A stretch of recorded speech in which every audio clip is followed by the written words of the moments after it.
Hi friends, எங்கள் ஈரோட்டில் வார சனிக்கிழமை நைட் ஆனால் எல்லா ஹோட்டல்லையும் என்னமோ சும்மா கொடுக்குற மாதிரி அவ்வளோ கூட்டமாக இருக்குங்க. எங்களுக்கு ஒரு சிக்கன் கிரேவி வேணுன்ட்டு நாங்கள் பண்ணினது தான் கௌசல்யா மெஸ். சூரமட்டி மலசு மாரியம்மன் கோயில் இருக்குது இல்லைங்களா, அதுக்கு பக்கத்துலேயே தான் இந்த மெஸ் அமைஞ்சிருக்கு. இங்கே எல்லா டிஷ்ஷஸுமே கிடைக்குங்க.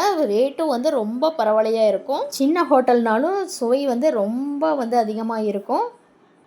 நாங்கள் ஒரு சிக்கன் கிரேவி சொல்லியிருந்தோம். பாருங்கள், இப்போ நின்றுட்டுருக்கப்போ தான் நான் இதை பார்த்தேன்.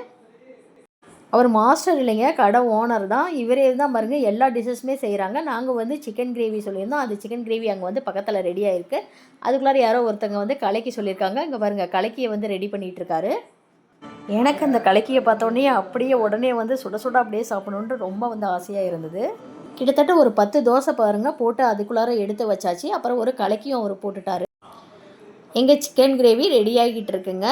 பாருங்கள், அதுக்குள்ளார பரோட்டாவெல்லாம் போட ஆரம்பிச்சிட்டாரு பாருங்கள். பரோட்டாவெல்லாம் எல்லாமே போட்டு எடுத்துட்டாரு பாருங்கள். நாங்கள் ஒரு 10 நிமிஷம் தான் நின்றுட்டுருந்தோம் பாருங்கள். அதுக்குள்ளார பாருங்கள் எத்தனை வகையான டிஷ்ஷஸ் அவர் செஞ்சுட்டாரு.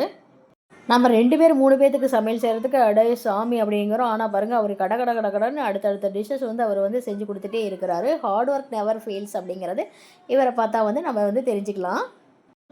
பாருங்கள், பரோட்டாலாம் ரெடி ஆகிடுச்சு. அதெல்லாம் எடுத்து வச்சுட்டாரு. நாங்கள் ஆர்டர் கொடுத்த சிக்கன் கிரேவியும் ரெடி ஆகிடுச்சிங்க. நாங்கள் வாங்கிட்டு கிளம்பிட்டோம். எனக்கு இது மாதிரி ஹார்ட் ஒர்க் பண்ணுறவங்கள பண்ணால் ரொம்ப பிடிக்குங்க. உங்களுக்கு இது மாதிரி அனுபவம் இருந்தால் என்னோட ஷேர் பண்ணுங்கள் ஃப்ரெண்ட்ஸ். எங்கள் சேனல் உங்களுக்கு பிடிச்சிருந்தால் லைக் பண்ணுங்கள், ஷேர் பண்ணுங்கள், சப்ஸ்கிரைப் பண்ணுங்கள். எனக்கு கொஞ்சம் மோட்டிவேஷனாக இருக்கும். Thank you friends.